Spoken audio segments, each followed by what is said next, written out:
আসসালামু আলাইকুম। আশা করি ভালো আছো তোমরা। প্রশ্ন সমাধান করব চট্টগ্রাম বিশ্ববিদ্যালয়ের ডি ইউনিটের মিন্স সমাজবিজ্ঞান অনুষদের 20-21 শিক্ষাবর্ষের ইংলিশ প্রশ্ন। আমার হাতে যে প্রশ্নটা পেয়েছি বা আমি টাইপ করেছি সমাধান করতে যাচ্ছি সেটা শিফট 3 দেখতে পাচ্ছ। প্রশ্ন সমাধানটি খুব ইম্পর্টেন্ট হবে। যাদের পক্ষে সম্ভব তোমরা পজ করে করে আনসারগুলো নিজের মতো করে চিন্তা করতে পারো, দেন আমি আনসার যেটা বলছি সেটা চেক আপ করতে পারো। তাহলে ফার্স্ট কোশ্চেন, প্রশ্নটা মোটামুটি ভালো কঠিনের মতো হয়েছে এবং কঠিন হয়েছে বলা যায়, এবং স্ট্যান্ডার্ড কোশ্চেন, খুব ভালো স্ট্যান্ডার্ড কোশ্চেন। তবে কিছু প্রশ্ন থেকে যায়। আমি আমার কিছু স্টুডেন্টের কাছ থেকে জানতে পেরেছি যে প্রশ্ন সকাল বা একাধিক শিফটে যেহেতু পরীক্ষা হয়, সব শিফটের প্রশ্ন নাকি একে মানেন না। তো আমি যেটা পেলাম শিফট 3, আমার কাছে মনে হচ্ছে প্রশ্ন যথেষ্ট স্ট্যান্ডার্ড এবং ভালো কঠিনও, আরও সহজ প্রশ্ন হয় চট্টগ্রামে মূলত। তবে এমন না যে সমাধান করা যাবে না বা তোমরা পারবে না, এমনটা না। এবং এখানকার ভালো সংখ্যক প্রশ্ন বিগত বছরে এসেছে, হুবহু না, ঘুরিয়ে ফিরে এসেছে, আমি দেখাতে থাকবো। তাহলে শুরু করছি 7 নম্বর প্রশ্ন দিয়ে, এবং প্রশ্নটাতে 7 দিয়ে শুরু হয়েছে। ও তোমাদের জন্য একটা অস্ত্র হাতে নিতে হবে, ভয় পেও না কেউ আবার। 7 নম্বর প্রশ্ন বলা হয়েছে never dash smoking.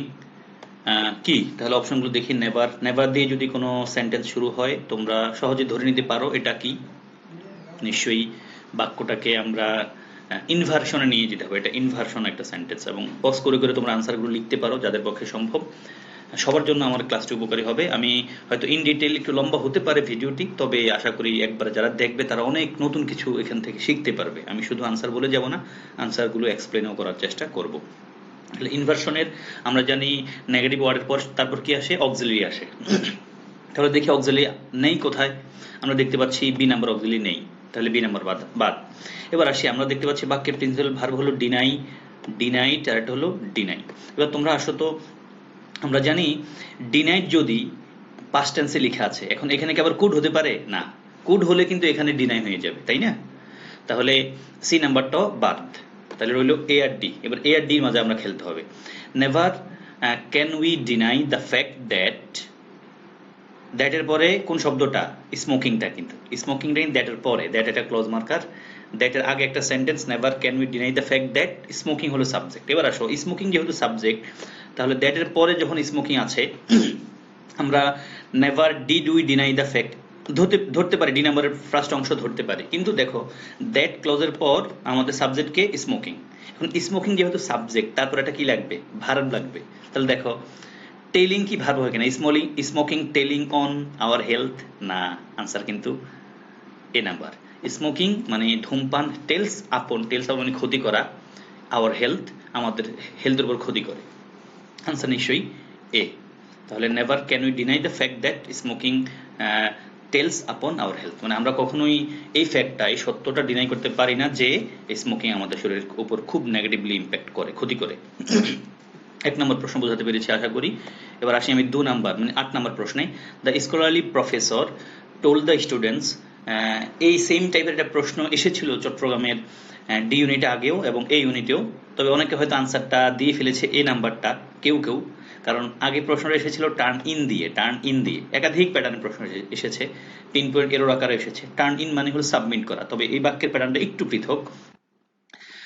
The scholarly professor told the students, scholarly professor, বিজ্ঞ প্রফেসর স্টুডেন্টদেরকে বলেছিলেন two turn in, turn in মানে সাবমিট করা। এখানে বাক্যের প্যাটার্নটা বলছে, মানে স্কলারলি প্রফেসর বলেছিলেন, যদি সাবমিট করার কথা থাকতো নিশ্চয়ই পরে একটা কিছু থাকতো, যে to turn in their assignment, their কি বলা যায়, পেপারস, এমন একটা বিষয় থাকতো। যেহেতু কথাটা নেই, ফলে সাবমিট করার বিষয়টা না, এখানে মূলত উপস্থিত থাকার কথা বলছে। টার্ন আপ মানে উপস্থিত থাকা। তাহলে ভেজাল আরো আছে, টার্ন আপ দিয়ে দুটো অপশন আছে, তিনটা অপশন আছে, তাহলে এই নাম্বারটা কাটা বি সি ডি তে। এখন টার্ন আপ টু টাইমলি, এটা তোমরা নিশ্চয়ই কেউ আনসার করার চেষ্টা করোনি, আনসার বি আর সির মাঝে হয়তো কনফিউশনে পড়ে গেছো। আমি আনসার করবো আনসার বি কে। কেন দেখো, মানে স্কলারলি প্রফেসর স্টুডেন্টদেরকে বলেছিলেন ঠিক সময়ে থাকতে, একবার ঠিক সময়। টাইমলি দ্বারা একবার স্পেসিফিক টাইম কি বোঝায়, অন টাইম দ্বারা একবার স্পেসিফিক টাইম মানে ঠিক সময়ের কটা বোঝায়, আর ইন টাইম দ্বারা কিন্তু স্পেসিফিক টাইমটা বোঝায় না। যেমন ইন টাইম দ্বারা কি বোঝায়, ডিকশনারি বলছে in time means something will be done eventually with no set deadline, মানে ডেডলাইন নাই এটা। কিন্তু টিচার কি, প্রফেসর কি স্টুডেন্টদেরকে উপস্থিত হওয়ার বিষয়টা কি নির্দিষ্ট টাইম ছাড়া বলবেন না, নির্দিষ্ট টাইম দিয়ে বলবেন, সেটা টাইমলি বোঝায়। Full answer B, the scholarly professor told the students to turn up timely. যদি টার্ন ইন দিতে পারতাম তাহলে তবে নিশ্চয়ই পরে একটা নাউন থাকতো, যে turn in there submission, assignment, papers, something like that. 9 নম্বরে অম্বার্সম্যান, এটা নিয়ে আমার খুব বেশি কথা নেই। ন্যায়পাল, যেটাকে আমরা এই নাম্বারের সাথে ডিরেক্টলি মিলে যায়। ন্যায়পাল মানে ombudsman is someone who investigates complaints made by individuals against abuses or capricious officials. আসো তারপর কত number? 10।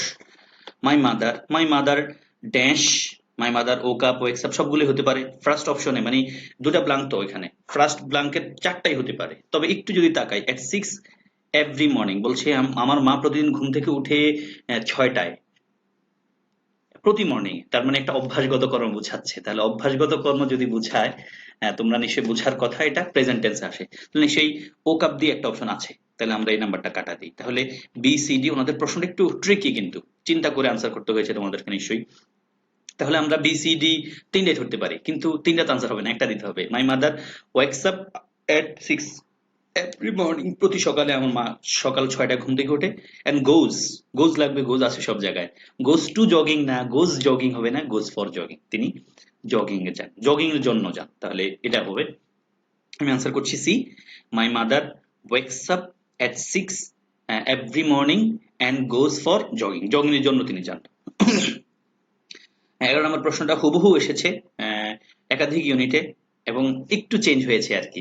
2/3 of the city, 2/3 of the city এখানে ভগ্নাংশ দিয়ে, কিন্তু ফলে 2/3 হলো ভগ্নাংশের বেলায় ভগ্নাংশের পরবর্তী অংশটা, মানে প্রিপজিশনের পরবর্তী অংশটা দিয়ে ভার্ব নির্ধারিত হয়। এটা বিগত বছরের প্রশ্ন। তাহলে সিটি যেহেতু সিঙ্গুলার, ফলে আমরা সিঙ্গুলার ভার্ব নিতে হবে। এখানে সিঙ্গুলার ভার্ব একটাই আছে, এ। এখন তুমি বলো স্যার সি দিলে কোনো প্রবলেম আছে? ভাই সিটি কিন্তু নিজেকে নিজে ইনান্ডেট করতে পারে না, প্লাবিত হয়ে যায় না, মানে প্লাবিত নিজেকে নিজে করতে পারে না। বলছে 2/3 অফ দ্য সিটি, সিটির 2/3, তাহলে সাবজেক্ট কিন্তু 2/3 না, সাবজেক্টকে সিটিটা, ফলে আনসার হবে ওয়াজ ইনান্ডেটেড।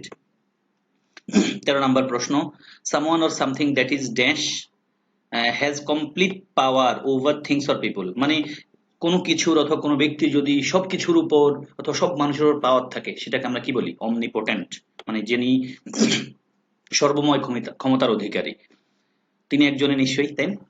13 নম্বর প্রশ্নে যাচ্ছি। অ্যানাদার কনফিউজিং কোশ্চেন, তোমরা নিশ্চয়ই আনসার করতে সময় নিয়েছো, তবে একটু চিন্তা করলে আনসারটা পারার কথা। They can neither read nor write, তারা লিখতে পারে না, পড়তে পারে না। বাক্যের পরবর্তী অংশে বলছে তারা শুধু লিখতে পড়তে না, তারা বুঝতেও পারে না কনসেপ্টটা। তাহলে এখানে দে ক্যান নেইদার রিড নর রাইট, নর আছে, নর আছে, সাথে নেইদার আছে। এখন নেইদার নর এর পরে ডিরেক্টলি একটা অক্সিলারি লাগবে। তাহলে দেখো অক্সিলারি ছাড়া কোনটা আছে? আমরা দেখতে পাচ্ছি সি নাম্বারে অক্সিলারি ছাড়া আছে, ডিরেক্টলি সাবজেক্ট আছে, আনসার হবে না। তারপর এ নাম্বারে সাবজেক্ট আছে, তাই না? তাহলে আমরা বাদ দিতে পারছি এ আর সি কে, রইল কে? বি আর ডি। তাহলে দেখো বি তে নর ক্যান দেম, দেন কি সাবজেক্ট না, তাহলে আমাদের সাবজেক্টিভ লাগবে কিন্তু, তাহলে আনসার হবে ডি। 13 নম্বর আনসার দিচ্ছি আমরা D, nor can they comprehend such concepts, তারা লিখতেও পারে না, তারা পড়তেও পারে না, তারা কনসেপ্টটা বুঝতেও পারে না। আশা করি তোমরা বুঝতে পারছো আমার প্রশ্নটা, তাই না? মানে আমার প্রশ্ন সমাধানটা, আমার কথাগুলো। 14, দ্য অ্যান্টোনিম অফ নকটার্নাল, নকটার্নালের উল্টাটা কি? নকটার্নাল মানে হলো রাতে যারা অ্যাক্টিভ থাকে, তাহলে ডায়ার্নাল মানে দিনে যারা অ্যাক্টিভ থাকে, পশু পাখি মূলত রেফার করে। 15 নম্বর প্রশ্ন আগে এসেছে, উড দ্যাট শব্দটার মানে হলো ইফ, তাহলে যদি আমি মিলিয়নিয়ার হতাম, যারা ছোট আছো মিলিয়নিয়ার বানানটা নিশ্চয়ই পড়ে নিও, স্পেলিং আকার এসেছে। তাহলে ইফ এর কথা বোঝায়, নিশ্চয়ই আনসার সি, কারো ভুল হওয়ার কথা না। Would that I were a millionaire, যদি আমি একজন মিলিয়নিয়ার হতাম। উড দ্যাট মানে কি? If I were a millionaire, অবাস্তব কথা। Then 16, the ambitious boy went, এখানেও ওনারা একটু কনফিউশন রেখেছে, আমি কনফিউশন বলবো। এ নাম্বার আর ডি নাম্বার দুটো আনসারে হতে পারে, কারণ দুটো আনসারের সবগুলো কথা এক, আমি একাধিকবার চেকও করেছি। তো দ্য অ্যাম্বিশাস বয় মানে উচ্চাভিলাষী ছেলেটা ওয়েন্ট গিয়েছিল, কোথায় গিয়েছিল? বিদেশে গিয়েছে। তাহলে অ্যাব্রোডের আগে নিশ্চয়ই কোনো প্রিপজিশন বসতে পারবে না, সরি আমার ঠান্ডা আছে। তো ওয়েন্টের পর অ্যাব্রোড আছে, তাহলে সব জায়গায় অ্যাব্রোড আছে। ছেলেটা বিদেশে গিয়েছে সম্প্রতি, এটাই বলছে, তাহলে আমরা রিসেন্টলি লাগবে। দেখো রিসেন্টলি লাগবে, শর্টলি লাগবে। এখন আরেকটা একটা ক্লুতে একটা অপশন বাদ দিতে পারো। দেখো থিঙ্কিং, এই যে থিঙ্ক একটা প্রিপজিশন, ক্লিস্টোফিল আছে, ব্যারিস্টোফিল আছে। থিঙ্কের পর প্রিপজিশন অফ হয় অথবা অ্যাবাউট হয়, টু হতে পারে না, তাহলে দেখো টু নাম্বারে বি নাম্বারে টু দেওয়া আছে, ফলে আমরা বি নাম্বারটা কেটে দিলাম, রইল কে বাকিগুলো। তাহলে আমাদের আনসার থেকে যায় the ambitious boy went abroad, বিদেশে গিয়েছিল, সম্প্রতি গিয়েছিল, এটা বুঝাবে। তাহলে আমরা রিসেন্টলিটাকে ফার্স্ট অপশনের আনসার ধরবো, রিসেন্টলিটাকে, শর্টলি না। শর্টলি মানে হলো অনতি বিলম্বে, অনতি বিলম্বে গিয়েছিল বিষয়টা এমন না, সম্প্রতি গিয়েছিল, তাই না? তাহলে আমরা এ অথবা ডি এর আনসার রিসেন্টলি ধরবো, তাহলে আমরা সি নাম্বারটাকে কেটে দিলাম।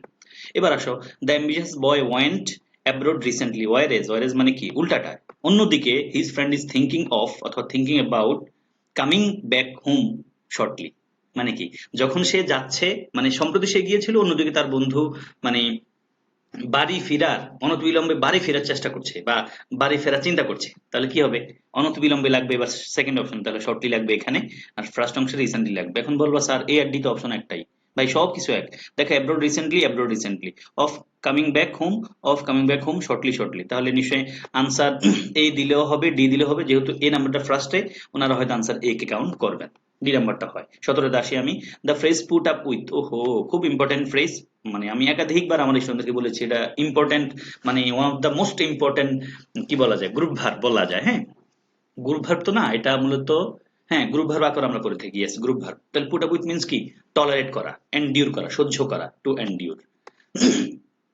অনেকবার এসেছে, বিশেষ পরীক্ষা এসেছে। 18তে আসো, dash is the stage between boyhood and youth, মানে বয়হুড অ্যান্ড ইউথের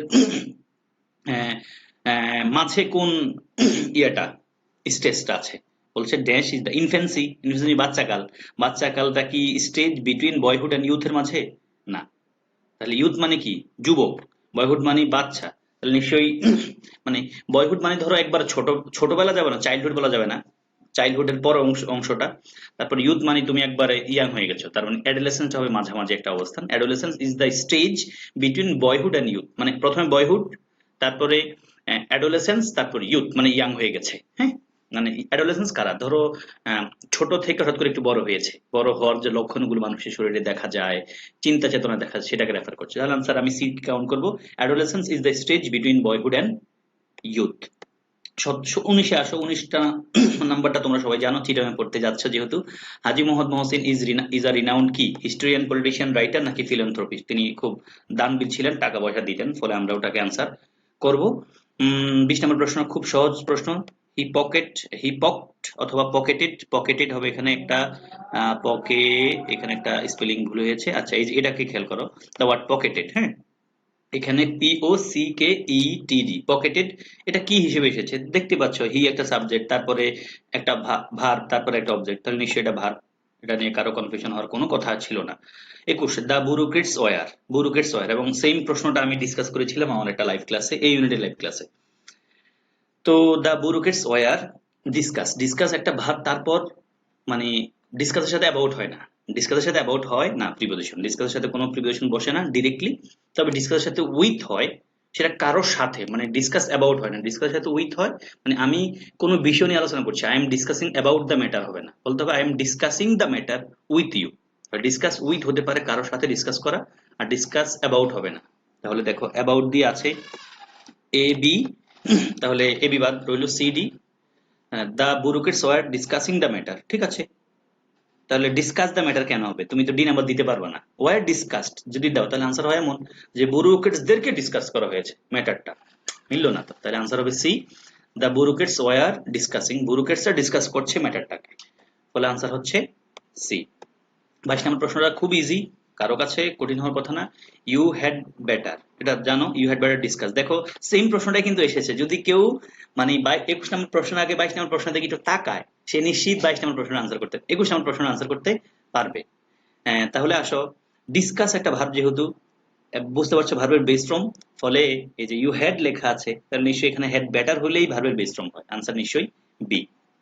23 নম্বর প্রশ্নে আসি আমরা, ড্রাস্টিক মেজার্স মানে খুব কঠিন পদক্ষেপ শুড বি টেকেন, নিতে হবে টু চেক ইকোসাইড রক্ষা করতে, এমনটা। তাহলে ইকোসাইড মানে কি, সাইড মানে তোমরা জানো সাইড, যে ফ্যাক্টরি সাইড মানে কোনো কিছু হত্যা করার বিষয়টা আসে, তাহলে ইকো মানে পরিবেশকে হত্যা করার বিষয় আসে বা ডিস্ট্রাক্ট করার বিষয় আসে, আনসার হচ্ছে এ, ডিস্ট্রাকশন অফ দ্য এনভায়রনমেন্ট দ্বারা ইকোসাইডকে বোঝায়। 24 নম্বর প্রশ্নে চলে এসেছি, বিগত বছরের প্রশ্ন, বলছে the word similar meaning to fatal, fatal মানে খুব সাংঘাতিক, মরণঘাতী, প্রাণঘাতী, এটা এইচএসসির মেইন বইয়ের একটা প্রশ্ন। তাহলে ফ্যাটাল মানে হলো কি বেনিফিশিয়াল, হেল্পফুল, সুপারফিশিয়াল, না নিশ্চয়ই harmful. Synonym of witty, witty মানে খুব চালাক, বুদ্ধি আছে। ডাল, বোরিং, টেডিয়াস, একটাও না, আনসার হচ্ছে ডি, চালাক। আনসার হচ্ছে ডি, ক্লেভার। নিশ্চয় তোমরা সবাই চালাক মানুষ, আমি হয়তো এখানে বোকা মানুষ, বা ওই যে ডাল, বোরিং, টেডিয়াস এগুলো, তাই না? এবার আসো আমরা পিন পয়েন্ট এরর সমাধান করব। শেষের কয়টা প্রশ্ন, 2 4 5টা প্রশ্ন। আশা করছি তোমাদের কাছে সহজ হয়েছে পিন পয়েন্ট এরর পার্টটা। দেখো পিন পয়েন্ট এরর মানে কি, 4টা অপশন দেওয়া থাকে, যখন একটা জায়গায় ভুল, যেটা ভুল সেটাই গোল্লা পূরণ করে আসা। আনসার কোনটা ঠিক সেটা জেনে যেতে পারলে ভালো। আফটার একটা প্রিপোজিশন, তারপর যখন একটা ভার্ব আসে ডিরেক্টলি, তখন ভার্বের সাথে আইএনজি হবে। আফটার টু টেকিং হয় না, আফটার টু টেক হয় না, কি হবে, আফটার টেকিং। বাকি অংশ আমাদের বোঝা দরকার নাই। After taking medication the patient became drowsy and more manageable, directly এসেছে ক্লিফস্টকের থেকে। 27 নম্বর প্রশ্ন যথেষ্ট ইজি। ড্যাশ ডিসপাইট অফ, আমি আমার স্টুডেন্টদেরকে বারে বারে বলেছি, হাজার হাজারও বলেছি, যে ডিসপাইট অর্থ সত্ত্বেও, ইনস্পাইট অফ অর্থ সত্ত্বেও। তবে ডিসপাইট এর সাথে কখনো অফ হয় না, আর ইন স্পাইট এর সাথে অবশ্যই অফ থাকতে হবে। তাহলে দেখো এখানে অফ এর নিচে যেহেতু আন্ডারলাইন নাই, ফলে এই ডিসপাইট এর জায়গায় লিখতে হবে ইন স্পাইট। ইন স্পাইট, যেহেতু অফ এর নিচে আন্ডারলাইন নাই, তার মানে অফটা ঠিক আছে নিশ্চিত, ডিসপাইট লেখা যাবে না, ইন স্পাইট লিখতে হবে। ইন স্পাইট অফ লেখা আছে। In spite of many attempts to introduce an universal language, the effort has met with very little success. বাকি সব ঠিক আছে, আনসার হচ্ছে এখানে এ, ডিসপ্লে জায়গায় ইন স্পাইট হবে, অফটা যেহেতু আছে। 28 নম্বর প্রশ্ন, another important and easy question, যেটা আগেও এসেছিল। ইট ইজ ইম্পর্টেন্ট, ইম্পর্টেন্ট একটা কি যেন সাবজাংটিভ, বি ইউনিটের প্রায় প্রতিটা সেকশনে এসেছে। ইম্পর্টেন্ট একটা সাবজাংটিভ ওয়ার্ড, তারপর দ্যাট ক্লজ আছে, দ্যাট ক্লজের পর সাবজেক্ট যাই হোক, ভার্বের কোন ফর্ম হবে, base form. Base form means সাবজেক্টের ভার্বের সাথে কিছু যোগ হবে না, একবারে এস, ইএস, আইএনজি, ইডি কিছু যোগ হবে না। নিশ্চয় আনসার স্পিক্স হবে না, স্পিক হবে, এসটা কাটা যাবে। তুমি কাইটা দিয়ে আসতে হবে না, শুধু বাসা জেনে যেতে হবে। It is important that he speak with the dean before living his vacation. দেখো বিফোর একটা প্রিপোজিশন, তারপর ভার্বের সাথে আইএনজি আছে। 29 নম্বর প্রশ্ন, oyster farming has been practised অথবা প্র্যাকটিসিং ইন মোস্ট, তোমরা বুঝতে পারছো। আনসার হচ্ছে কিন্তু বি, হ্যাজ বিন প্র্যাকটিস কি হয় কিনা তুমি যদি একবার আন্দাজও চিন্তা করো, হ্যাজ বিন প্র্যাকটিসড দিবা অথবা হ্যাজ বিন প্র্যাকটিসিং দিবা, তাই না? আনসার নিশ্চয়ই বি। আবার দেখো বাক্যের প্যাটার্ন হলো এমন, oyster farming has been practice লেখা আছে in most parts of the world for many years, মানে অনেক বছর ধরে। তাহলে কোনো কাজ অতীতে শুরু হয়ে এখনো চলছে বোঝালে সেটাকে আমরা কি বলি, প্রেজেন্ট পারফেক্ট কন্টিনিউয়াস টেন্স বলি, তাই না? এমনটা। তাহলে আমরা বলতে হবে oyster farming has been practice, এটাকে ভুল কাউন্ট করতে হবে আমরা। দেন আমরা লাস্ট কোশ্চেনে চলে এসেছি, 30 with special enzymes that are call restriction enzymes, কি রে ভাই? আনসার নিশ্চয়ই এ। কেন? দেখো with special enzymes that are call, that are called যেটাকে বলা হয়, দ্যাট আর কল্ড যেটাকে বলা হয়, আমরা আর দেখলে কি চিন্তা করি, আর দেখলে তারপরে ভার্বের সাথে আইএনজি হবে অ্যাক্টিভ সেন্সে থাকলে, আর প্যাসিভ সেন্সে থাকলে কি হবে, ভার্বের পাস্ট পার্টিসিপাল ফর্ম হবে। এখন তুমি যেটা দাও একটা, মানে এটা প্যাসিভ ফর্মে হবে, কিন্তু সেটা তোমার পরীক্ষায় লিখে আসতে হবে না, তুমি এটাতে বুঝতে হবে যে এখানে আইএনজি লাগবে অথবা ইডি লাগবে। ফলে নিশ্চয়ই আমাদের এখানে ভুল এখানে এতেই। with special enzymes that are called হলে আনসারটা ঠিক থাকতো restriction enzymes, it is possible to split off segments of DNA from the donor organism। তো এই ছিল ডি ইউনিটের ইংলিশ প্রশ্ন। আশা করি আমার ইন ডিটেল প্রশ্ন সমাধানটি তোমাদের জন্য কার্যকরী হয়েছে এবং হবে। তোমরা যারা ছোট আছো, ভিডিওটি তোমার বন্ধুদের সাথে, ছোটদের সাথে শেয়ার করবে। ভালো থাকবে, আমার জন্য দোয়া করবে। আর তোমরা যারা নতুন আছো আমার চ্যানেলে, নিশ্চয়ই চ্যানেলটি সাবস্ক্রাইব করে পাশে থাকবে। আসসালামু আলাইকুম, আল্লাহ হাফিজ।